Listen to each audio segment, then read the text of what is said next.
जय हिंद, जय भारत साथियों।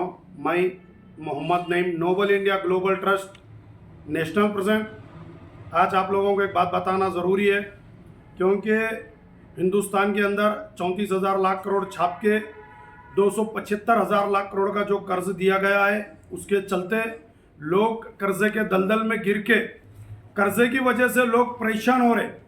तो आप लोगों से सारे हिंदुस्तान के 142 करोड़ जनता से और स्पेशल हमारे तेलंगाना के लोगों से ये कहना है कि आप लोग किसी भी तरह से परेशान मत होइए, घबराइए मत, क्योंकि आरबीआई गाइडलाइंस है, जो रिकवरी एजेंट है आपके पास आ रहे, धमका रहे, डरा रहे और आपकी जेल हो जाती, आपको जेल को जाना पड़ता, आपको जेल को डाल देते, पुलिस आती, पकड़ के लेके जाती बोल के जो डरा रहे, धमका रहे।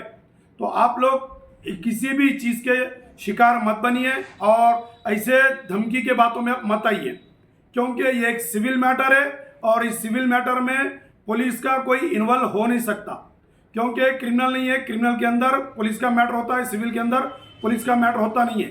तो आपको फेक लोग रहते हैं, फेक तरीके से डराते धमकाते। तो मेरा यही कहना है, क्योंकि आपको आरबीआई गाइडलाइंस मालूम होना चाहिए कि सुबह 7:30 बजे से लेकर शाम में 7 बजे तक आपको कोई भी इलीगल कॉल्स कर नहीं सकता, कोई मैनेजर, कोई कलेक्शन मैनेजर, बैंक वाला।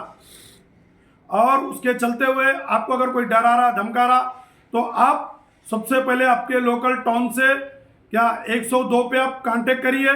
और अगर वो भी नहीं है तो आपको अम्बुसमेंट है और बोलते सो आपको क्या बोलते हैं, आरबीआई की एक वेबसाइट है, तो आप आरबीआई की वेबसाइट पे भी जाके कंप्लेंट कर सकते हैं, अम्बुसमेंट में कर सकते हैं और पुलिस स्टेशन में भी आप कंप्लेंट कर सकते हैं। अगर इसके अलावा भी अगर आपको कोई डरा रहा, धमका रहा और कोई तुम्हारे कोई इलीगल्स अगर टार्चर दे रहा, तो आप साइबर क्राइम को भी कंप्लेंट कर सकते। और उसके हम इसके बाद में भी आपको उसके नंबर्स दे देंगे। और इसके अलावा भी अगर आपको कोई परेशान कर रहा, तो आप ज़रूर हमारे नोबल इंडिया ग्लोबल ट्रस्ट से भी और हमारा कर्ज मुक्त भारत अभियान से भी आप कांटेक्ट कर सकते। और क्योंकि हम रिकवरी एजेंट को भी, बैंक मैनेजर को भी ये बात बता देते कि आप इलीगल मत काम करिए, लीगल तरीके से काम करिए। और कस्टमर के भी राइट से, कस्टमर भी आप कोई भी आपके पास आए तो आप उसका आइडेंटिटी कार्ड पूछिए, डीआरए पूछिए, डेप्थ रिकवरी सर्टिफिकेट पूछिए। और आपके पास अगर कोई भी आ रहा तो ऐसा नहीं है कि 4-5 बैंक के आइडेंटिटी कार्ड जेब में डाल लेके आए, तो उसका सही तरीके से आप आइडेंटिटी कार्ड भी पूछिए। अगर आपके पास कोई भी घर के पास आया तो पहले उसका आइडेंटिटी कार्ड पूछिए, फिर उन्हें कौन से बैंक से आया पूछिए। खाली आप घबराइए मत, परेशान मत होइए और खुद परेशान होकर कुछ गलत कदम भी मत उठाइए। तो आज से उसे सवाल करिए, पहले ये पूछिए कि आपके आइडेंटिटी कार्ड कहाँ है, आपका फिर डीआरए, डेप्थ रिकवरी सर्टिफिकेट कहाँ है, फिर आप कौन से बैंक से आए वाले। तो ये सारी जानकारी लेने के बाद उससे बड़े प्यार से, मोहब्बत से बात करिए। अगर आपको लग रहा कि ये फेक है, इलीगल है, या आपको चुप डराने की, धमकाने की कोशिश कर रहा, तो आप उसका इलेक्ट्रॉनिक एविडेंस जरूर बनाइए, क्योंकि आज इलेक्ट्रॉनिक एविडेंस सबके लिए अहम हो गया। तो आप भी इलेक्ट्रॉनिक एविडेंस जरूर बनाइए। फिर इलेक्ट्रॉनिक एविडेंस बनाकर अब आपके लोकल के टाउन को जाके कंप्लेंट करिए, नहीं तो फिर आप अम्बुसमेंट में कंप्लेंट करिए, या नहीं तो फिर आप वकील से, अपने चाहने वाले वकील से या आपके करीब के वकील से, आपको जान पहचान के वकील से आप रुजू हो जाइए।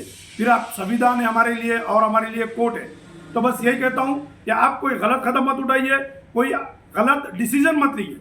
बस ये कहते हुए मेरी बात को ख़त्म करता हूँ। हमारे लिए देश के अंदर कानून सबके लिए है, बैंक वालों के लिए कानून है तो जनता के लिए भी कानून है। तो बस आप गलत कदम मत उठाइए और गलत डिसीजन मत लिए, क्योंकि आप सलामत है तो आपके बच्चे, कच्चे, आपका परिवार सलामत है। तो बस हम यही कहते हुए यही मैसेज देते हैं, आप सलामत है तो देश सलामत है। यही कहते हुए जय हिंद, जय भारत, जय संविधान।